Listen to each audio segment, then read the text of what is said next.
fly right out there.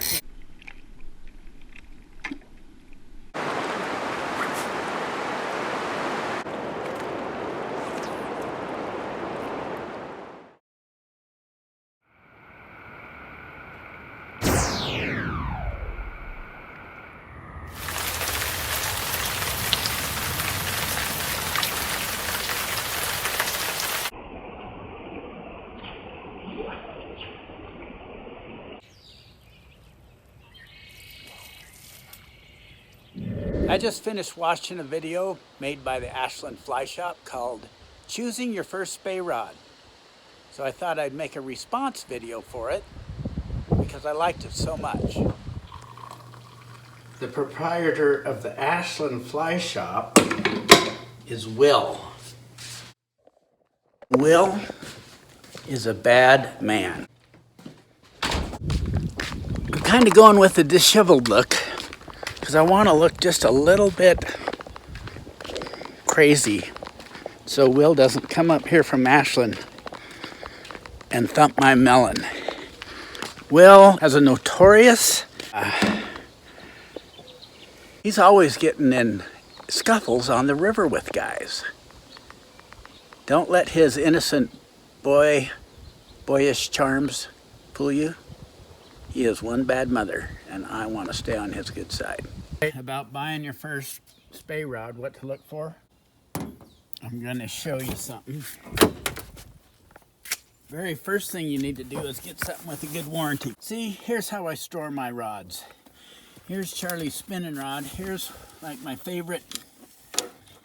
Here's my favorite Scandi rod, one of them. It's the Angler's Roost, European Scandi. They don't make it anymore.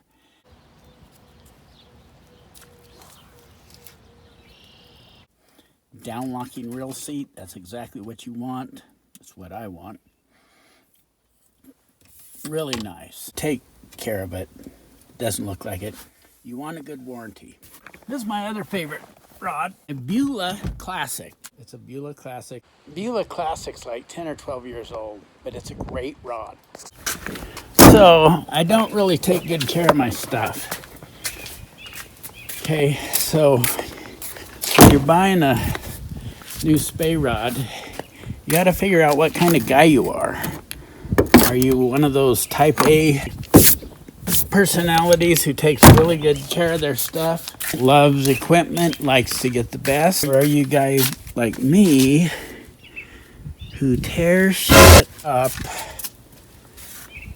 falls down a lot, has too many things going on, highly unorganized, and loving it? So for your first spey rod, what you really want to think about is if you have a local fly shop, I really suggest you go down to the local fly shop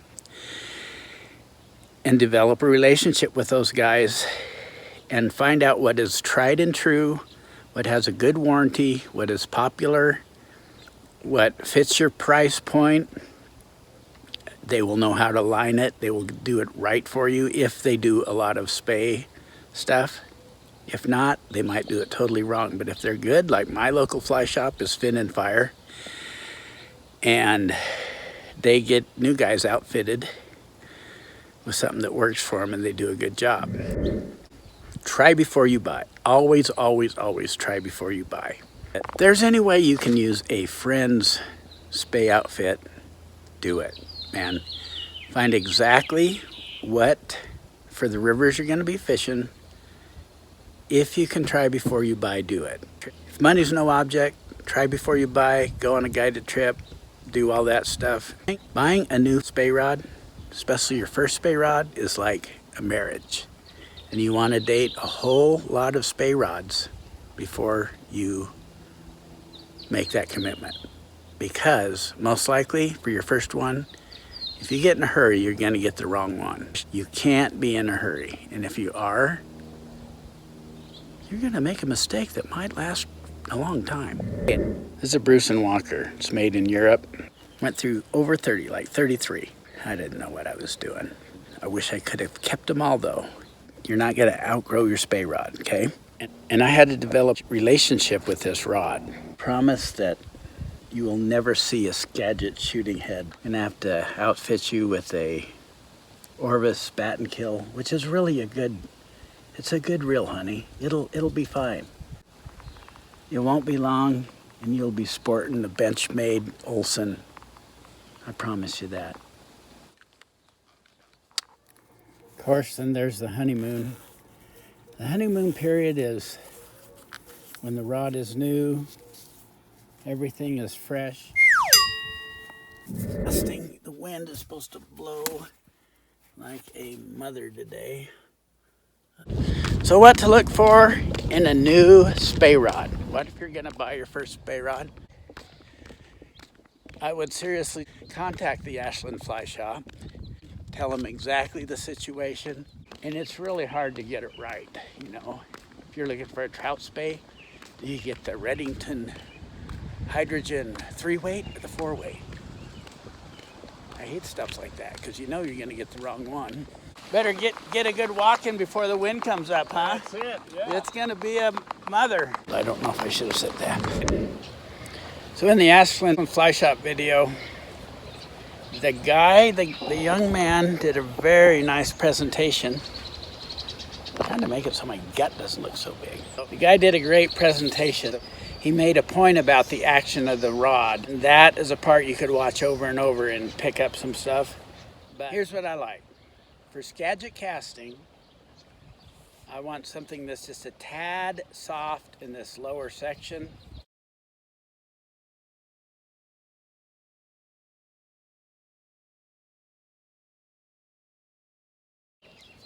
But it has a firm tip. This tip is just okay. The stiffer the tip, well, it makes the rod bend down lower. If you have a really flimsy, get that rod with a really flimsy tip, this part up here is gonna fold, not gonna transfer the power down to the lower section where you get the power. So I prefer a stiff tip and a little bit softer butt section for a Skagit rod. And a great example of that is the Berkheimer 13.9 8-weight 3-piece. That thing was a cannon. That's probably the best Skagit rod I have ever cast. For Scandi casting, I like something a little stiffer, yet with a stiff tip, but a stiffer butt section. That, if you want to do touch and go casting, stiffer the rod, the easier it's going to be to learn to touch and go cast, or at least it was for me. When I went from I had a Beulah Platinum 8-weight 12-footer, 12.6, something like that, and it was a very nice rod. It was great for Skagit casting, but I struggled with it when I was learning to touch and go cast. When I went to a little bit stiffer rod for touch and go casting, you stay a little more connected to it, okay? So I want a little stiffer section down here and a stiff tip. I'll tell you what's a good first rod is Cabela's. But where you might have trouble is figuring out how to line it. Really, if you're having trouble lining your rod, go to the Rio Products website, or the Rio website, and check out their spey line recommendations. Rio spey line recommendations. That'll give you a rough idea of what you want if you're having trouble lining a spey rod. Call the manufacturer. Like if you don't know what OPST line to get for your Cabela's rod, call OPST and tell them what you got, and they'll tell you how to line it. Another great first rod would be an Echo. Why? Because they have a great warranty. Tim Ray Jeff makes it a big deal to try to make them tough. So if you're fishing and you're walking and you're crawling over rocks and throwing them in boats and everything, I think that the toughness of the rod is really, really important. You can learn to love any action of rod. You can learn to figure it out if you cast it enough and use it enough and have it lined right. They all work. You want something that's gonna, it's just like being married. You want something with some character that's gonna stick with you and not break during the difficult times. It's totally like marriage. That fast action. Hussy you've been running around with? Okay. Anyway, and TFO is probably really good. You want a great first rod? If they even make them anymore, the Temple Fort Outfitters Deer Creek. 13-foot, 7-weight. That thing is a cannon. Great Skagit rod, great action, built for line speed. It works fine as a Scandi rod. If you really have your heart set on being a Scandi guy, I'd probably go with the Cabela's. Or a Loomis IMX Pro. Those are real popular at my fly shop. I think that's what they are. If you want a really good first rod and you got a lot of money, get a Gale Force. Or get a Bruce & Walker Power Light, or get a C&D. All three of those rods are all tournament casting rod makers. So they know what they're doing, and you don't see any of our American rods in there. Now, Anderson might have had one in there, Berkheimer sometimes, but yeah, you got to go with the big three. And they just know, they know what they're doing. So I think they probably make the best fishing rod too.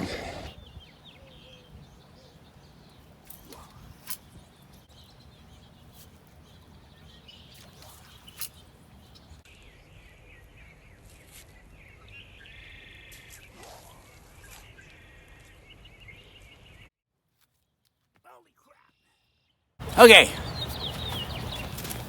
Skagit rods, I want this soft and the tip stout, so it bends the whole rod. For a Scandi rod, I want this a little stiffer and the tip still stiff, so the rod doesn't bend as much. So it feels a little stiffer. You have a little more feedback when you're learning touch and go, okay? What would be a good Scandi rod? Probably one of the higher end Sages. Sage X, maybe the Igniter, I don't know. I liked the Death Star. That was an awesome Scandi rod. And then the Method, I thought, oh, that'll be like the Death Star, only with better graphite. And it wasn't. It was like a 6-weight. It was light, it was little, it was dainty. If you put a 500 grain Skagit on that thing, it felt like you were casting a garden hose. But with a lighter Scandi line, it was super sweet. So there's that.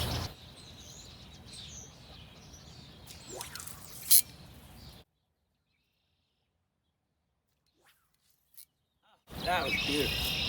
It was high in everything. Okay, to recap, if money's no object, get a really nice spey rod. Get something, even if it's expensive, who cares, right? Get the economy going again, help the fly shop out.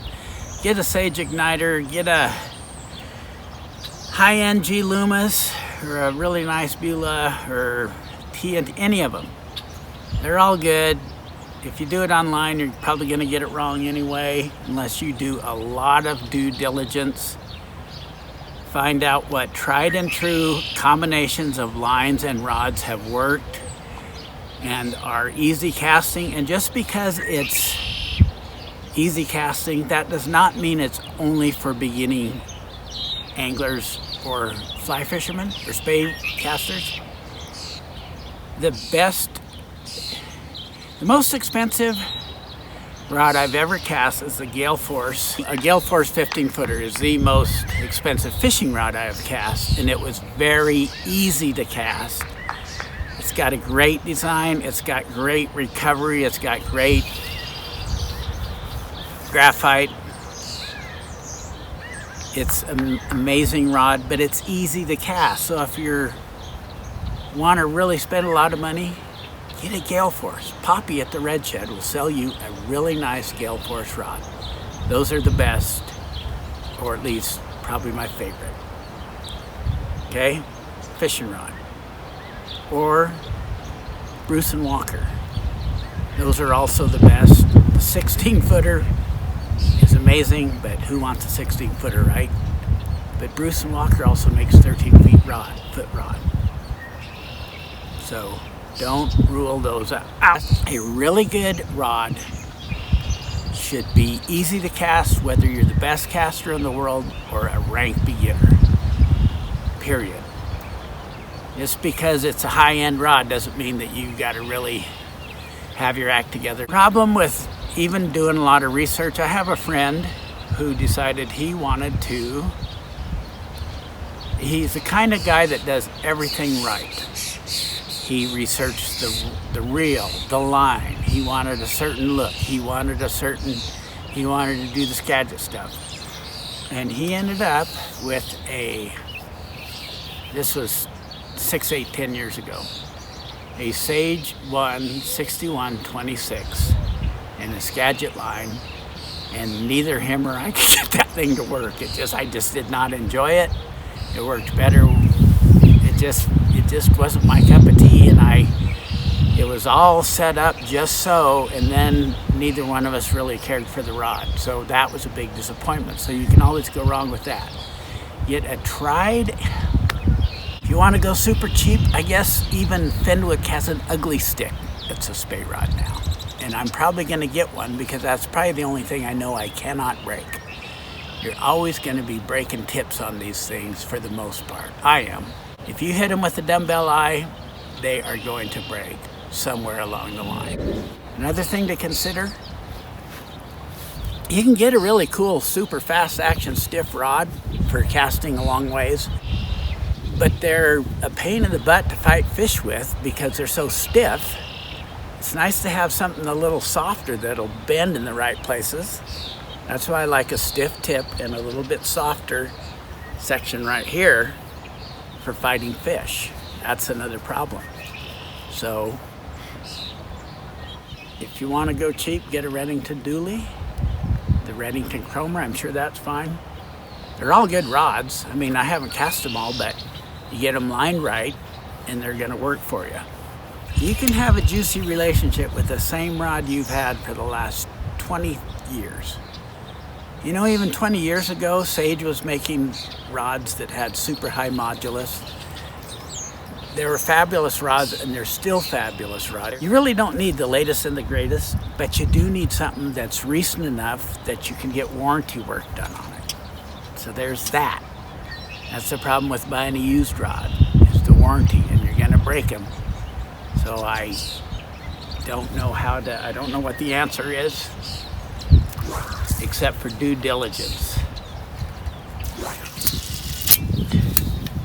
Don't agonize on it. Do research.